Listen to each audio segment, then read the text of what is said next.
अस्सलाम वालेकुम व्यूवर्स, उम्मीद है आप सब खैरियत से होंगे। आप देख रहे हैं हमारा channel good food good mood. आज हम बनाएंगे मैंगो जैम बहुत आसान घरेलू तरीके से। तो इसमें क्या क्या चीज़ें शामिल होती हैं और ये कैसे बनता है, आइए देखते हैं। इसके लिए हमने सबसे पहले 2 किलो कच्चे आम लिए हैं। अच्छी तरह से इनको धो के खुश्क होने के लिए रख देने हैं। उसके बाद हमने इनका छिलका उतारना शुरू कर देना है। सब आम छील कर हमने इनको इस तरीके से काट लेंगे हम।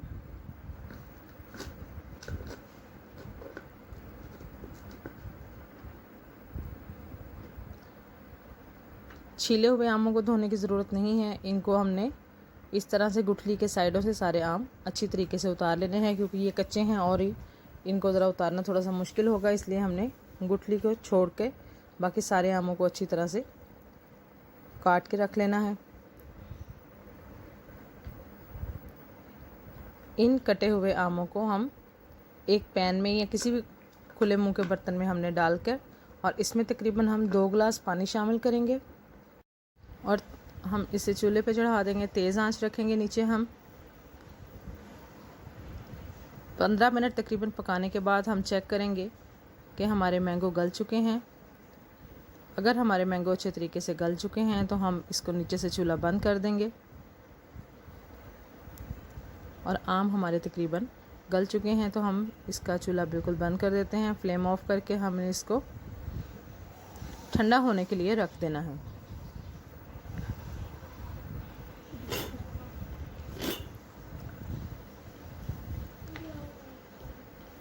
जब अच्छे तरीके से ठंडा हो जाए तो हम इसको जग में डाल के तो ब्लेंड कर लेंगे।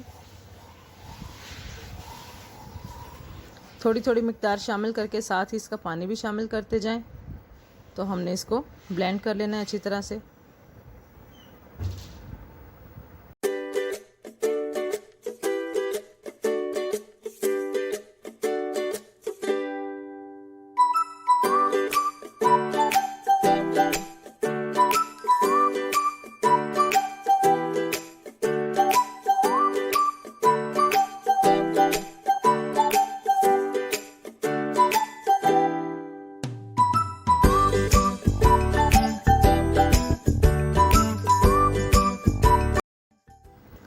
तमाम पिसे हुए आमों को हमने दोबारा से एक खुले मुंह के बर्तन में शामिल करके तो तेज़ आंच पर हमने इसको पकाना शुरू कर देना है, ताकि हमारा जैम अच्छी तरह से पककर तैयार हो जाए। बर्तन अगर आपको छोटा लगे तो आप बर्तन चेंज कर सकते हैं। जितना बड़े साइज़ का बर्तन होगा उतना जैम जल्दी तैयार हो जाएगा।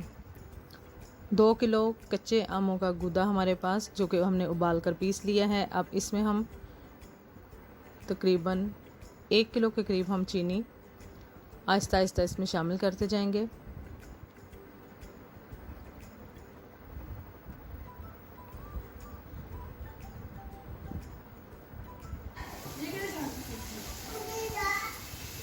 साथ ही साथ हम चमचा हिलाते जाएंगे ताकि चीनी नीचे बैठे ना।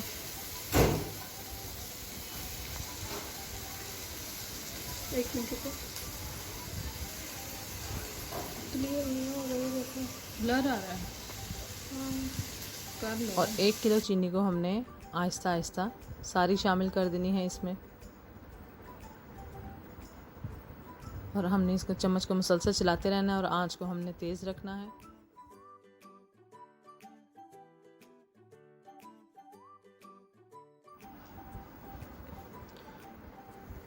अब इसके जायके को लंबे अरसे तक बरकरार रखने के लिए हम इसमें सिरका शामिल करेंगे।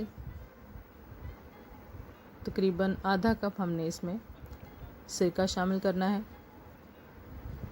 क्योंकि आमों का टेस्ट पहले ही खट्टा है तो हमने इसमें नींबू शामिल नहीं करना, इसलिए हम इसमें सिरका शामिल कर रहे हैं। इससे इसकी लॉन्ग लाइफ रहेगी और जायका देर तक अच्छा रहेगा। अब हम इसको कलर देने के लिए हम इसमें थोड़ा सा फूड कलर शामिल करेंगे। तकरीबन 1 चुटकी हमने इसमें ज़र्दा रंग शामिल कर लिया है। क्योंकि कच्चे आम थे तो उनका अपना कलर सफ़ेद था, तो इसलिए हमने इसको कलर देने के लिए थोड़ा सा इसमें ज़र्दा रंग शामिल कर लिया है।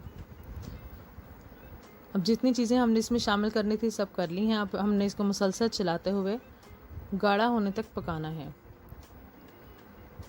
जब ये अच्छी तरह पककर गाढ़ा हो जाए, अब ये देखें इसकी थिकनेस नहीं आई, इसमें काफ़ी पतला सा लग रहा है। इसलिए जब ये पक कर तैयार हो जाएगा तो इसके ऊपर से ये झाग भी ख़त्म हो जाएगी और इसकी रंगत भी प्यारी हो जाएगी।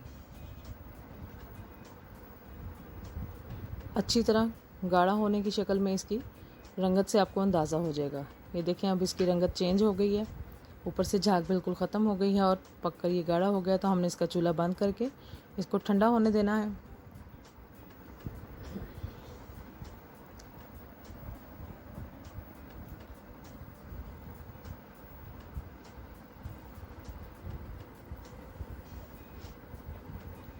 हमने इसको एक जार में डाल के, तो ये आपको दिखाते हैं कि इसका रंगत भी कितनी प्यारी बन गई है और इसका टेस्ट भी बहुत अच्छा है। ज़रूर आप लोग ट्राई कीजिएगा।